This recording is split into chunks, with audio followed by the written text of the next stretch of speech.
आज योग है। डॉक्टर साहब का जन्मदिन। डॉक्टर साहब जन्मे वो रविवार ही था। उनके बाद जिन्होंने संघ की बागडोर संभाली, पूजनीय श्री गुरु जी, उनके नाम का प्रकल्प और प्रधानमंत्री जी का यहां पर उपस्थित होना, ये सारे शुभयोग यहां पर एकत्रित है। और ये सारे शुभयोग एकत्रित होते हैं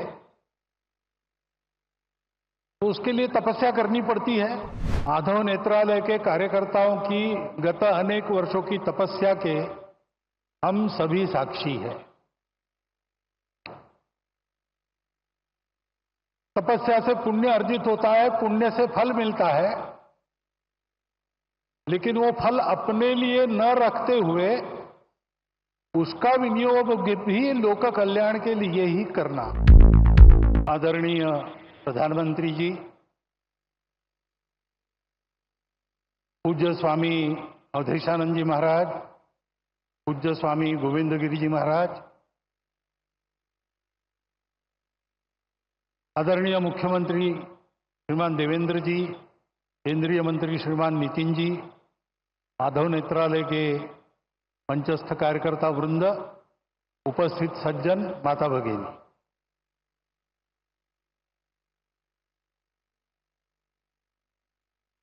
आज योग है। डॉक्टर साहब का जन्मदिन, वर्ष प्रतिपदा का सुमुहूर्त। डॉक्टर साहब जन्मे वो रविवार ही था। उनके बाद जिन्होंने संघ की बागडोर संभाली, पूजनीय श्री गुरु जी, उनके नाम का प्रकल्प और प्रधानमंत्री जी का यहां पर उपस्थित होना, ये सारे शुभयोग यहां पर एकत्रित है। और ये सारे शुभयोग एकत्रित होते हैं तो उसके लिए तपस्या करनी पड़ती है। माधव नेत्रालय के कार्यकर्ताओं की गत अनेक वर्षों की तपस्या के हम सभी साक्षी हैं। तपस्या से पुण्य अर्जित होता है, पुण्य से फल मिलता है, लेकिन वो फल अपने लिए न रखते हुए उसका विनियोग भी लोक कल्याण के लिए ही करना, इस वृत्ति से वो तपस्या आगे चलती है और वैसी ही चल रही है। क्योंकि इसके पीछे जो प्रेरणा है वो प्रेरणा संघ विचार की प्रेरणा है। संघ विचार की प्रेरणा ने वो प्रेरणा स्वार्थ की प्रेरणा तो नहीं ही है, भय या प्रतिक्रिया की भी प्रेरणा नहीं है,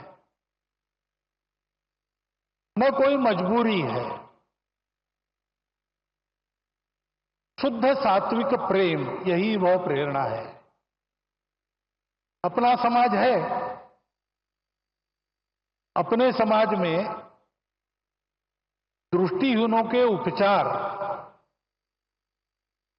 सबके पास जाए, सबको मिले, ये एक समस्या बनी रहे, ये समाज को शोभा नहीं देता।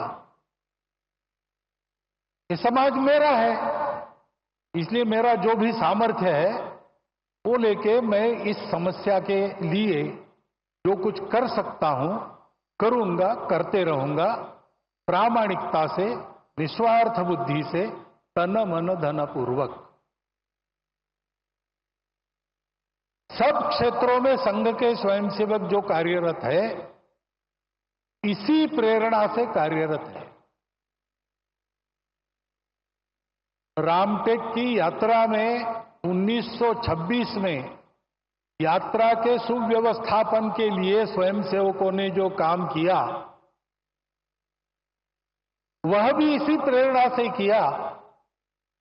और आज इतने सारे क्षेत्रों में सेवा चल रही है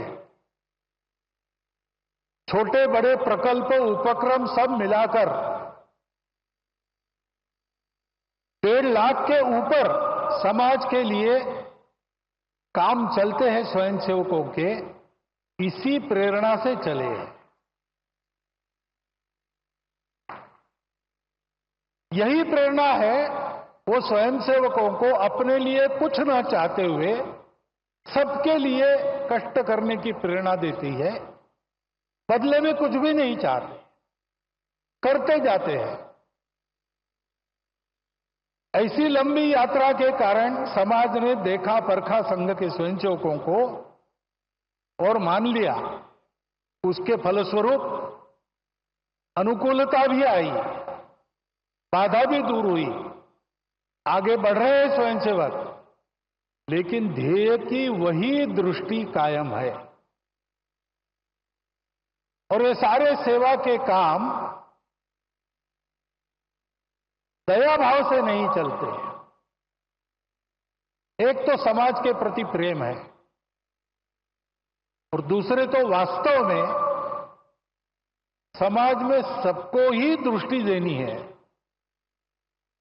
चर्मचक्षुओं की दृष्टि से संपन्न या उससे रहित ऐसे समाज के लोग 2 प्रकार के हैं।